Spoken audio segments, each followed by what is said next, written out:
Thank you. Thank you very much for having me. Hi, good afternoon. Good to see again some of you. My name is Melanie. I'm the CEO and co-founder of Melanin Kapital, the first carbon bank in Africa. And you'll ask me, why are we combining carbon and banking? Well, it's because we believe and we are strongly convinced that nature is our biggest source of wealth on our continent.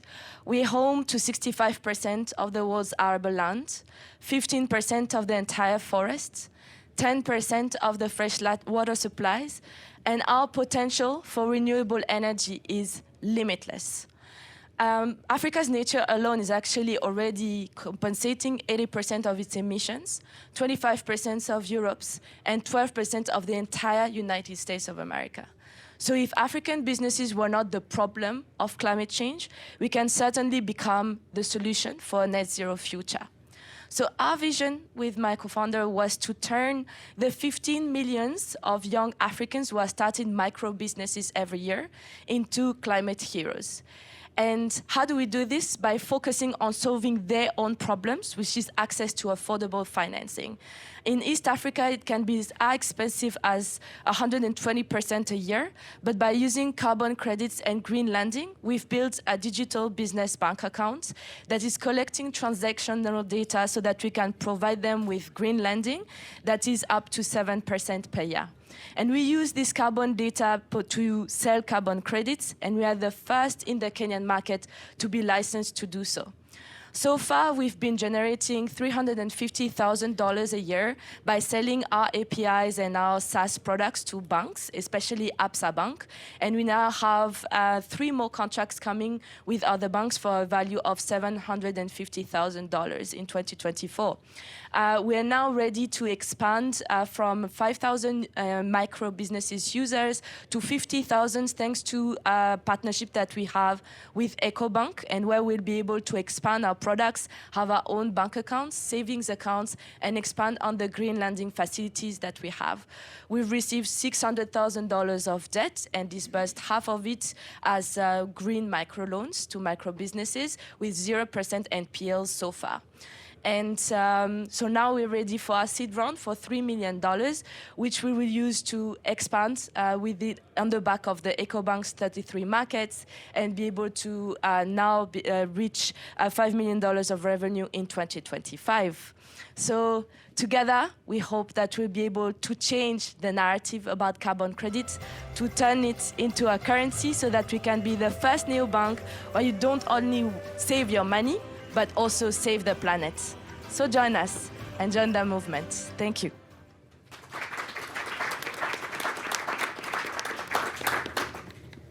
Thank you. Speedy.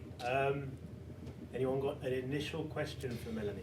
Maybe if you can talk us through your revenue model, because we heard at some point software, some point lending. Absolutely. So we started as a B2B API SaaS software for banks. The reason was because we wanted to really understand better the data model and really understand the SME kind of behavior when it comes to climate, because for them, this is not the main focus. The focus, again, is to get access to finance at a cheaper rate. So we worked with Absa Kenya and provided them with the software so that they could use it and they could basically be our guinea pig for us to understand how to build the best product for micro businesses in Kenya. So when we sell them the software, we sell an upfront fee of $50,000, and then we have a revenue share of with the bank 70-30, so that when they disburse loans, we basically take a cut 30% out of it. And once we deliver, we get another $50,000. So that's how we started with the banks. And today, we kind of achieved product market fit with that product because other banks asked for similar APIs. We have Family Bank, EcoBank, and Stanbic Bank now that we are finalizing this month. But we want to go a bit further because banks always just focus on the medium, let's say, segment of the SME market, and we want to go micro. We want to focus on more like group savings, what we call cooperatives or chamas in Kenya, and focus on really like the smallholder farmers that the banks are currently not touching and not interested in touching that much. So that's why we discussed with EcoBank to now use their license and be able to launch our own bank accounts and savings accounts to those small older farmers. And basically now the revenue model will be a subscription model, but also now the loans that we'll be disbursing and the carbon credits will be selling. Yeah. I guess maybe two quick things. Can you say a bit more about your customer acquisition strategy? I think you said you wanted to grow to 5 million SMEs. I may be missing that.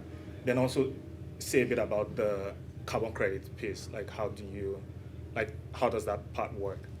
Yeah, absolutely. So in terms of customer acquisition strategy, we didn't want to, and that's why we started with the banks, because we didn't want to go full B2C and start buying for billboards and for very expensive social media campaigns. So the 5,000 users we currently have, we managed to get it from the bank's portfolio. But now to get to 50,000, we basically started partnerships with large corporates, such as Louis Dreyfus, which is like a trading company that has 10,000 of smallholder farmers, and Coca-Cola, who are working more with Dukas, so like the shops who are distributing the Coca-Cola. And now this will allow us to get a larger base of SMEs. We do not want to invest in heavy marketing before Series A, because we saw that this was an issue of a lot of other fintechs to burn basically into marketing strategies before you have truly product market fit. So we start with that to achieve the 50,000 without now spending any dollar on the marketing.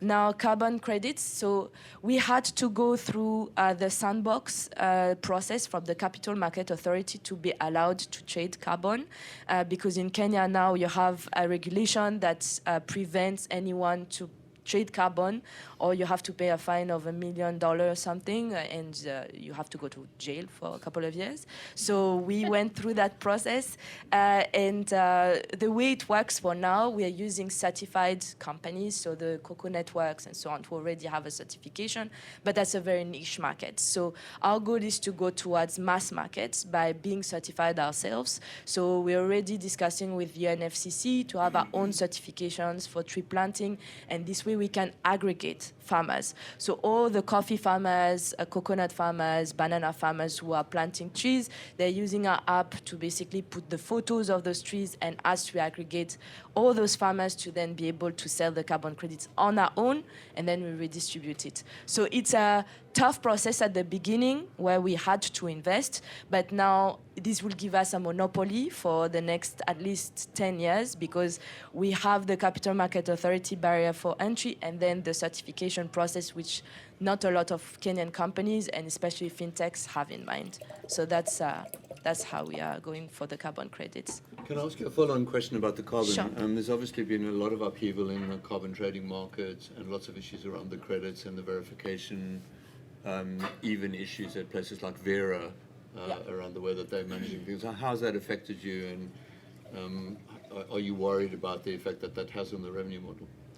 So indeed, there is, especially it's a European discussion, I would say, that there is some confusion as to whether the Vera certification is real. However, what we see is that there is a demand and a need for corporates to be able to offset their carbon and report on it. So the corporates that we're talking to, including Coca-Cola, Louis Dreyfus that I mentioned, but also Total, for them, they just need to see the data. So we focus on working closely with them and showing them the data, and working with now the UN instead of working with Vera, not only because Vera is small and very difficult to work with, but also because they have all this fire, especially in Kenya.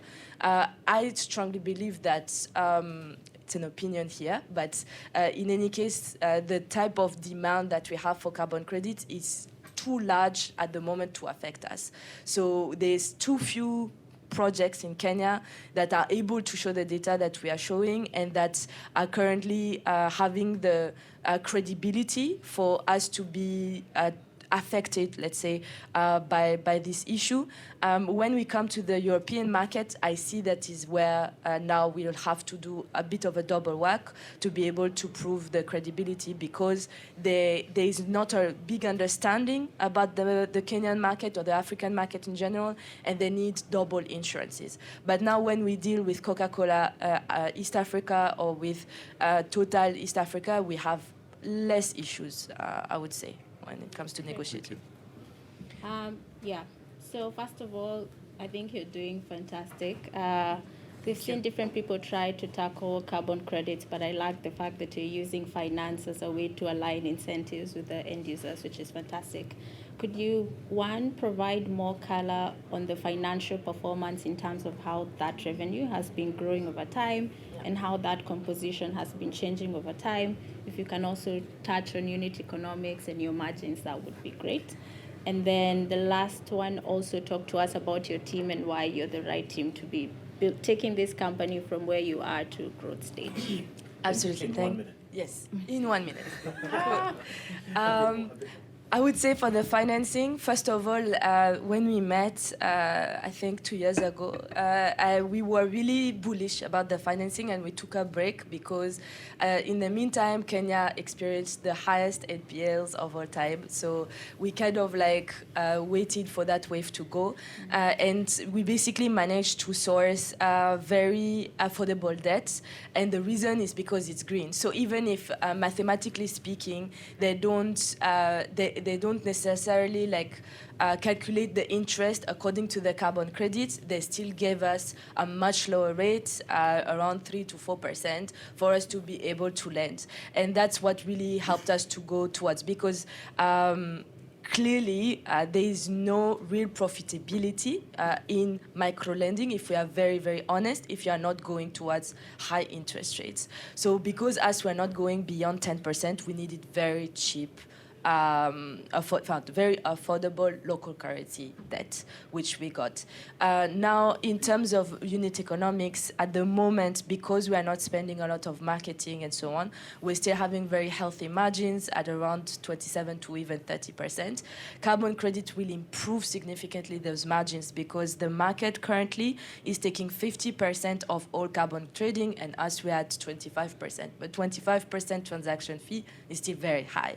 So we see ourselves like being able to be much more profitable in the future as we scale the carbon credit angle, and that's why we invested in this, than just staying in the green financing space. The green financing helps us to collect more data, have more scale when it comes to carbon credit projects, but it won't be our main revenue stream.